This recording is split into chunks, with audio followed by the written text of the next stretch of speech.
Guys, I'd like to show you a project I recently finished. I went online to eBay and I found a Super Tinker, and I like Super Tinkers, so I bought one for I think all of like $11 shipped to me. Super Tinkers have the Phillips driver in the back instead of the corkscrew, basic tools, and scissors. I just think it's a great tool combination. But then I set about making buffalo horn scales for it. So these are custom handmade buffalo horn scales. And I think it came out really nicely, so I wanted to kind of show you how I did it.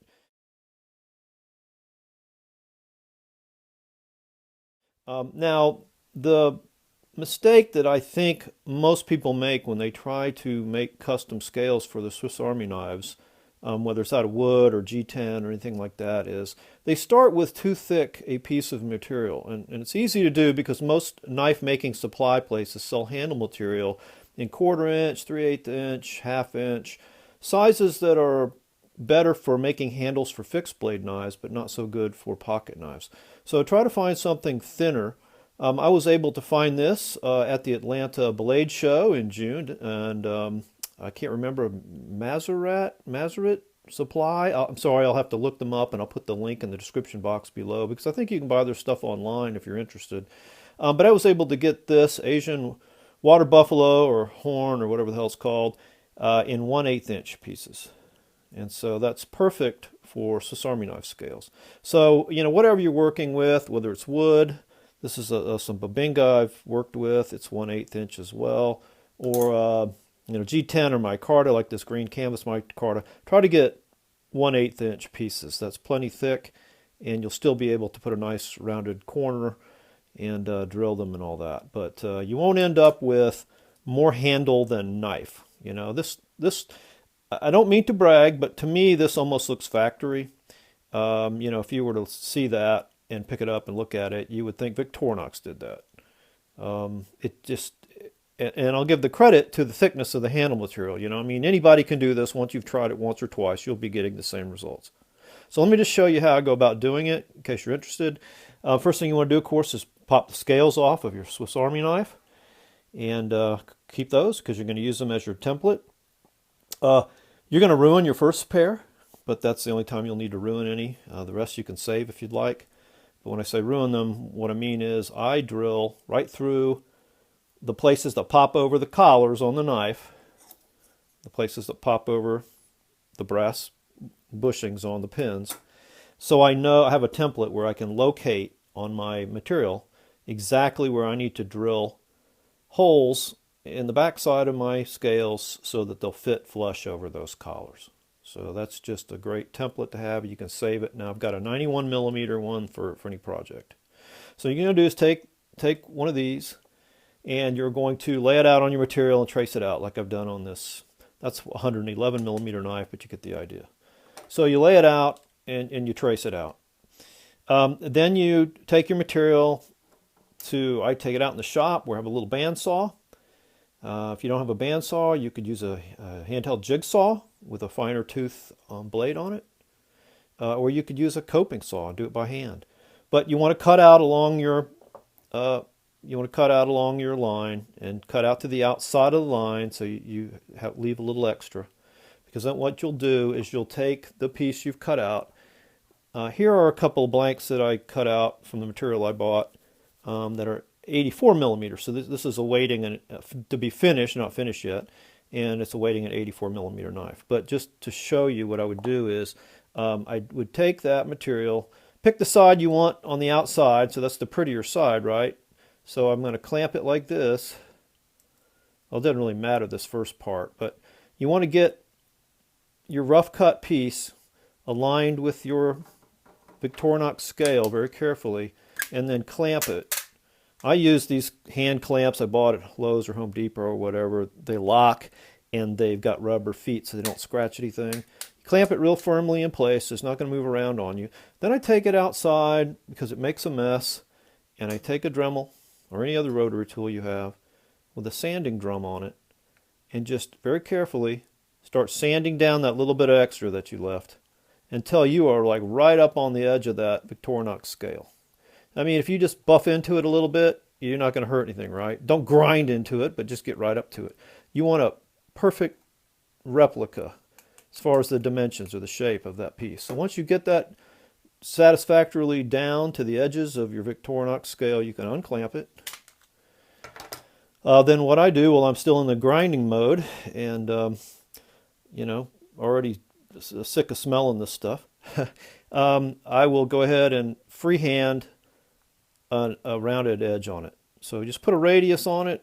You just go carefully, do a little bit at a time. It's easy to do, but if you do it carefully, and when I say carefully, one thing you want to be careful of is that you're doing the right side. You know, make sure you're putting the radius on the outside corner of the piece. But when you're done,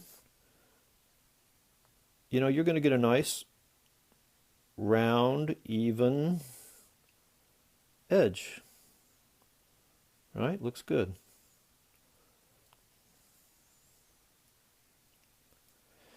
I don't know if I said this before, but a couple things about the buffalo horn when you're working with it.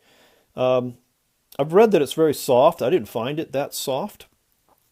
You can see here where I was practicing cutting on it, drilling into it, putting a radius on a corner of it, and then buffing it. I wanted to make sure I could do all those things successfully before I committed a knife and cut out the scales. So play around with a little scrap piece. But it does stink when you work with it. It's not horn, and it's not, I'm sorry, it is horn. It's not bone, it's not antler. It's modified hair. So it's going to smell when you work with it. That's the thing I don't like about it. But I did find it pretty easy to work with. You want to wear a respirator or a mask. You don't want to breathe this crap in. You know, who knows? You might get mad cow disease or something. But anyway, so yeah, I didn't find it that difficult to work with.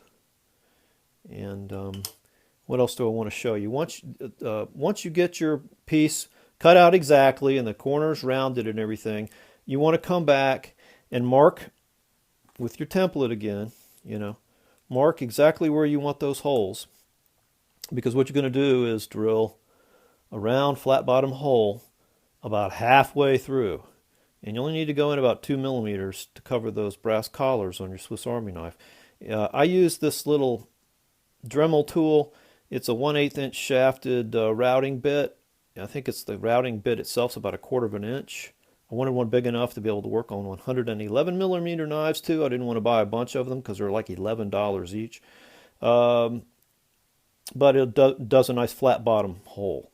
And what you want to do is just be very careful not to go through it. It ruins your whole project if you go through. It also ruins your whole project if you just come too close and burn a spot on the outside. So if you have a drill press or something, setting up a stop is pretty standard, pretty easy. But if you don't have a drill press, you know, try to set something up on your drill that stops it, or just do it by hand. You know, get something and auger it out by hand where you can be very careful not to go too far. You can keep test fitting it on the knife to make sure that it fits. Once it fits over, all 3 of them fit over, and you need drill a little place for this as well. Not as deep, but you're really going to have like 4 little holes in the back here, and you just want to make sure that it goes up flush. Now, with the way I drill it, it doesn't snap over. The holes are too big, and that gives me a little wiggle room to to get them to fit, all 3 or 4 of them.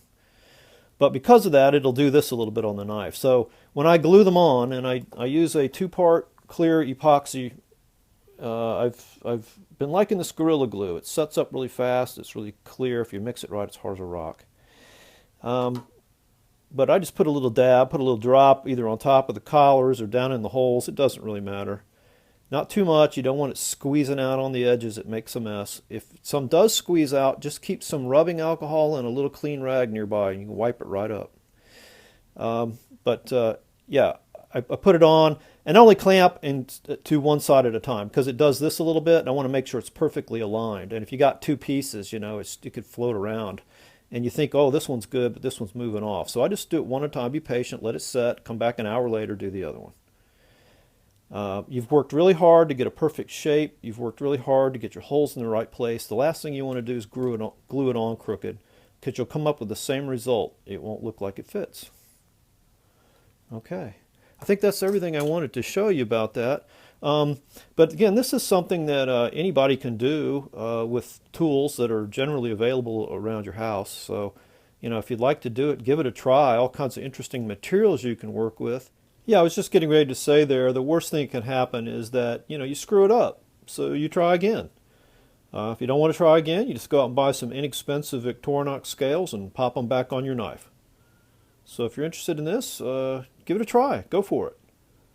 Thanks for watching.